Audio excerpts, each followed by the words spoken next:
Greetings, traveler in Paimon. I heard there would be guides for the Iridori Festival, but I didn't expect it would be you two. We didn't expect to see you either! Returning as a guest for the Iridori Festival, no doubt. I was a little surprised myself when I received the invitation. But after wandering the outside world for so long, it's good to have an opportunity to return to my homeland and pay respects to my old friends. Kazuha, when we saw you in the distance just now, you seemed to be looking for something. What happened? Ah, yes. You see, when I came off the boat with everyone just now, I suddenly heard light footsteps around me. I could tell they were not footsteps of a regular passenger. But by the time I turned around, the person had already disappeared. I only heard a splash come from below the pier. Even though I didn't manage to catch a glimpse of them, I found this strange piece of paper by my feet. Oh, does the paper happen to have a poem written on it? Huh. How did you know? Fascinating. It's almost hard to believe such things could happen. Sure, here it is. Please, have a look.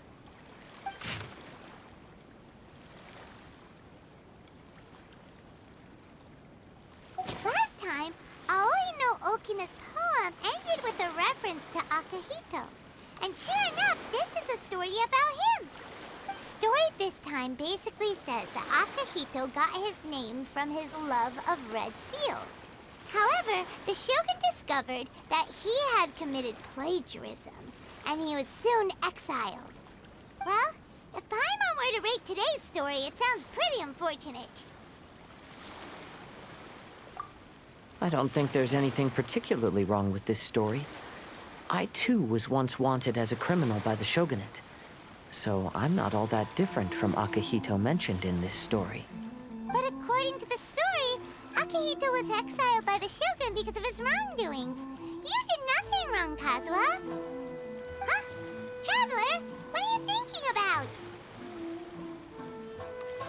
Ah, by the way, you mentioned that your friend has been struggling because he's unable to sign his name quickly, right? In Liyue and Inazuma, there is a saying, that which has been stamped has also been signed. Perhaps using a seal could be a feasible solution. While sailing at sea, I sometimes carve things to pass the time. If you wish to create a stamp for his seal, I might be able to help. Wow, that's an idea! Quick, let's go tell Albedo! Albedo, we figured out a way to help Shincho! Interesting. A story of the 5 Kasen appears again, and with a timely solution. A stamped seal, huh? Let me think. Indeed, it is an efficient solution. If we use a stamp, then Xingqiu won't have to struggle with his handwriting anymore. However, since Xingqiu's signature has been previously revealed to the readers, it would seem insincere if he only used the stamped seal for his new books. But I have another idea. Using a seal is a part of it, of course. Let's go to Ouya Restaurant now to discuss my idea with everyone. Yes, that's it, Genyu. Your writing has greatly improved today, which means yesterday's intensive training was effective. My apologies, but I simply can't do it anymore. My hands are so sore that I can't even move them anymore. I should have known better than to read novels during calligraphy class. You just had a 10-minute break. Come on, you can do this. When it comes to pushing a deadline, there's no one more brutal than Mr. Hirayama. No wonder Lady Yai would always send the editorial director to handle troublesome authors. Whoa, this is getting scary. It hasn't even been that long and Shincho's already zombified. Mr. Hirayama, we found a solution that might just solve our dilemma. In both Liyue and Inazuma, seals are widely used as the equivalents of a signature. If we use a stamp to leave the author's seal on the books, then we could make the signature process a lot easier. Of course, a seal on its own is not enough. So, I propose that each signature consists of 2 parts. First, we'll use a personalized seal. We can simply carve one using Chenyu's signature as the design. In addition, I'll also design a simple but elegant pattern that's easy for Chenyu to write. That way, he will only need to draw a simple pattern on each book. Let me think. All right, I think that would work. Not only does it still involve the author's own handwriting, but the result should be very beautiful as well. So, what you mean to say is, I've been saved from this predicament? Mr. Hirayama, it suddenly occurred to me that the reason we gave up on live book signings previously was because it would take too long for the author to sign each book. But if we adopted Calx's proposed method, we might have enough time to do signatures at the live event. And if all the authors signed their books in the same fashion, then Genyu's signature wouldn't look out of place. If you think it's feasible, I would certainly be happy to design signatures for the other authors as well. Yes, and you may leave carving the stamps to me. In that case, I shall contact the other two authors participating in the new release event. It is a great honor to use a signature designed by Calx. My pen name is quite complicated and isn't suitable for signing events. However, if we implement this new format, then it'll be a dream come true for me as well. Great! Looks like everyone's on board with the idea. I'm sorry to have kept you busy for so long, Genyu. Please, take the next few days to have a good rest. We'll handle everything from here. The books that Genyu already signed can be used as special prizes in future events held by the Publishing House. We did it. The event is saved. Thanks to everyone's efforts, Onodera and I are finally free of that mess. That's right! You're finally free, Xingqiu! Maybe you should step outside for some fresh air.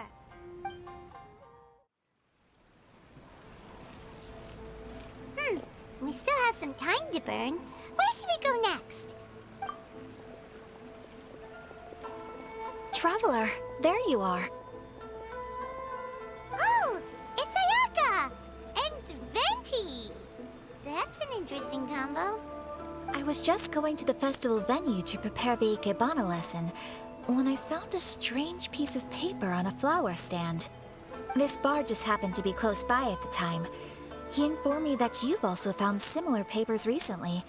As such, we came together to find you two. But the paper she found isn't quite the same as the ones we found before. Here's the paper. Please, have a look.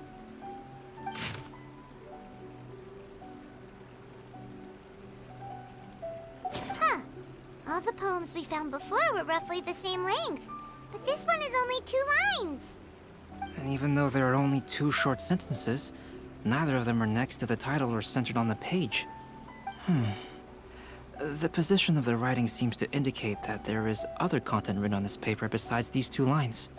If we take the poem literally, it reads, "Dip this paper in water and see the truth naturally appear." Speaking of which, I have an ancient text at home, specializing in ancient and exotic stories. It mentions a special ink that will show itself when wet and disappear when it's dry. So, shall we give it a whirl? It just so happens that there's a pond nearby.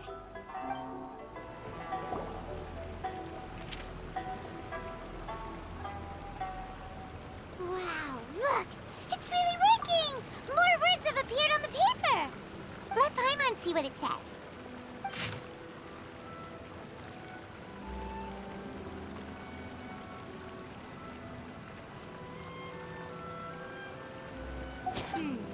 The story says that after Sumizomi got the collection of poems from Akihito and put them into a stream of water, the plagiarized words in the poem became blurry.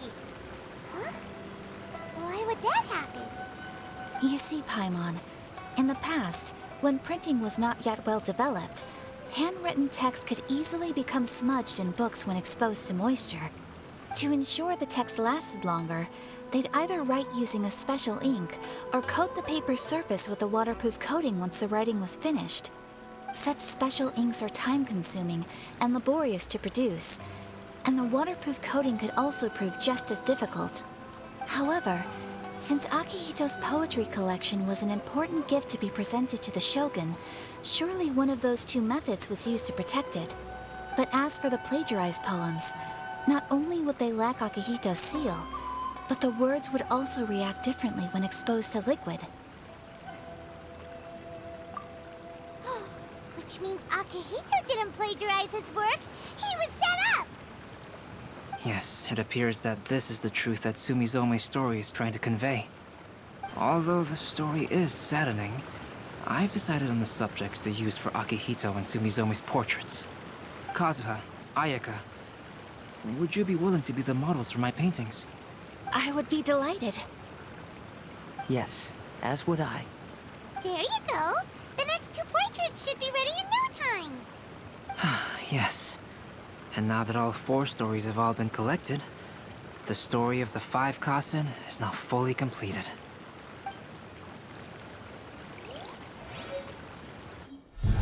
Long ago, Inazuma had 5 legendary poets. People bestowed upon them the title of the 5 Kasen. One year, the poet Suiko made his way to Tenshukaku and presented the Kasen's work for the shogun's perusal. But a page from the works of Aoi no Okina had been torn out, and Suiko was questioned regarding the matter. Suiko pleaded guilty.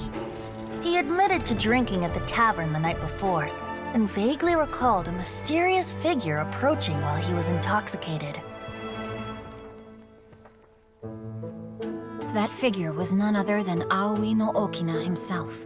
This turn of events had begun with an unnamed individual, under whose coercion, Aoi no Okina was forced to take drastic measures to retrieve a page of poetry.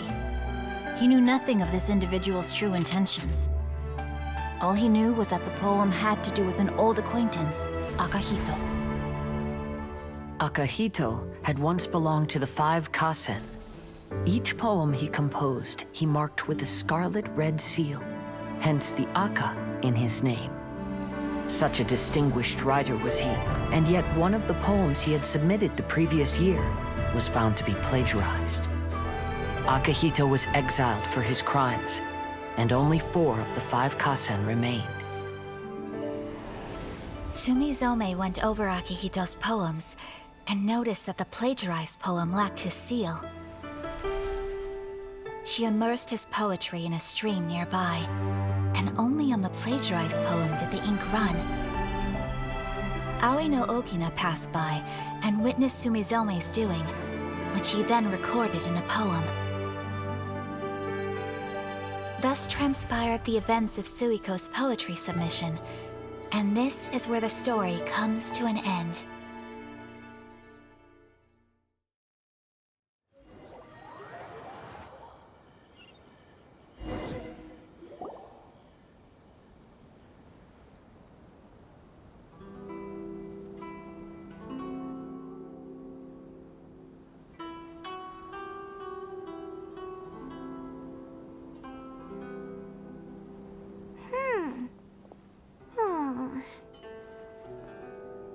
Yeah.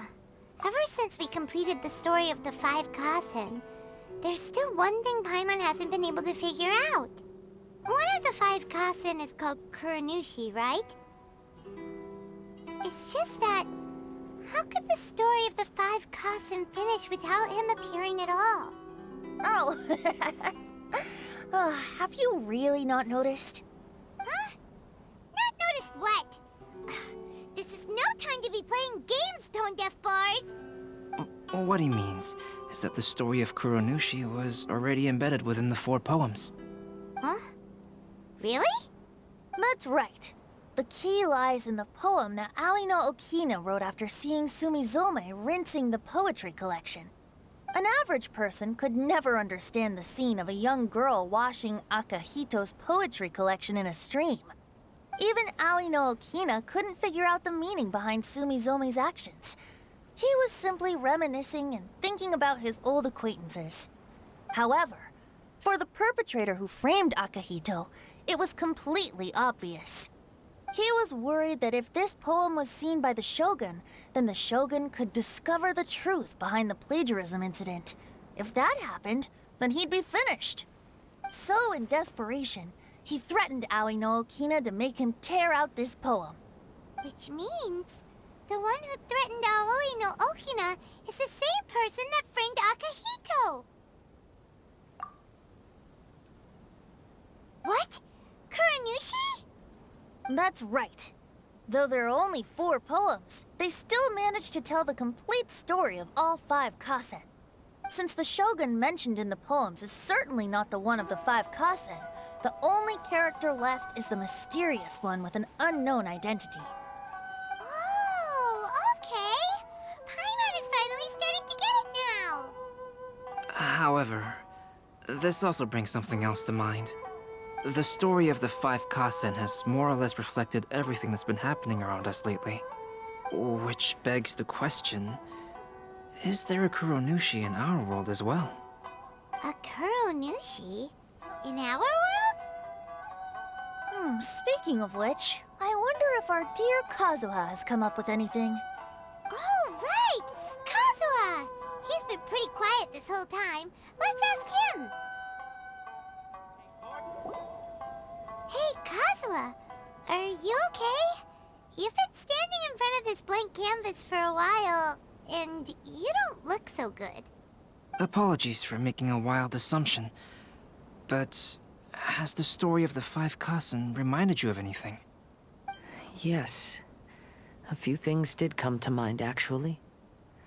However, they were nothing more than some past incidents regarding my family. I don't mind sharing the stories, but I'd prefer not to bring you any more trouble. Hey, we're all friends here, Kazuha. You can always tell us whatever's on your mind. Kaidehara, please forgive my assumption, but perhaps you were thinking of the Raiden Gokuden? The Raiden Gokuden? What's that? It appears that Miss Kamisato and I were thinking of the same thing. But it also has much to do with the Yashiro Commission. It would be improper to speak of it here without the consent of Miss Kamisato. It's fine. Those of us here are all trustworthy, so there isn't any harm in it. However, this matter is somewhat complicated and may be difficult to explain. Let me start with the Raiden Gokuden. As you all know, the Yashiro Commission's primary purpose is managing ceremonial and cultural affairs, and Inazuma's art of forging swords is a very important part of our culture. The Raiden Gokuden were once the top 5 schools of the forging art in Inazuma. Although these families were swordsmiths by craft, they also held many important positions in the Yashiro Commission.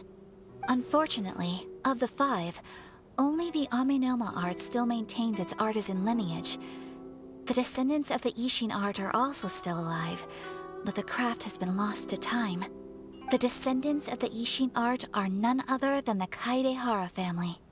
Whoa! We knew Kazuha came from a noble family, but we had no idea about his connection to the Yashiro Commission and sword making. Yes, but that's all part of the past now. The Ishin art was lost with my great-grandfather's generation. My grandfather was dissatisfied with my great-grandfather's lack of effort. When he was young, my grandfather traveled all over Tevat to find a way to revive the family business. But it was to no avail. And in my generation, our last remaining family property was lost as well. I heard my elder brother mention that the decline of the Raiden Gokuden happened very rapidly. In the span of a few decades, 3 of the families suffered various misfortunes and disappeared completely. Later, there was speculation that all of these misfortunes stemmed from some background machinations, meaning that someone wanted to wipe out the Raiden Gokuden.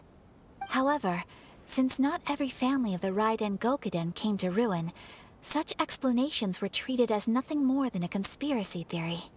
Indeed. I've also believed such ideas were just theories and rumors. However, I know that a major incident happened to my great-grandfather when he was young. Not only did it affect the Kaedehara clan, but it nearly jeopardized the Kamisato clan's position in the Yashiro Commission as well. After reading the story of the 5 Kasen, I can't help but feel like it's pointing me toward the truth behind that incident. What exactly happened to your great-grandfather, Kazuha? I still can't say. I need to speak with someone to verify the details. Let's meet here again at noon tomorrow. I will tell you everything I know then.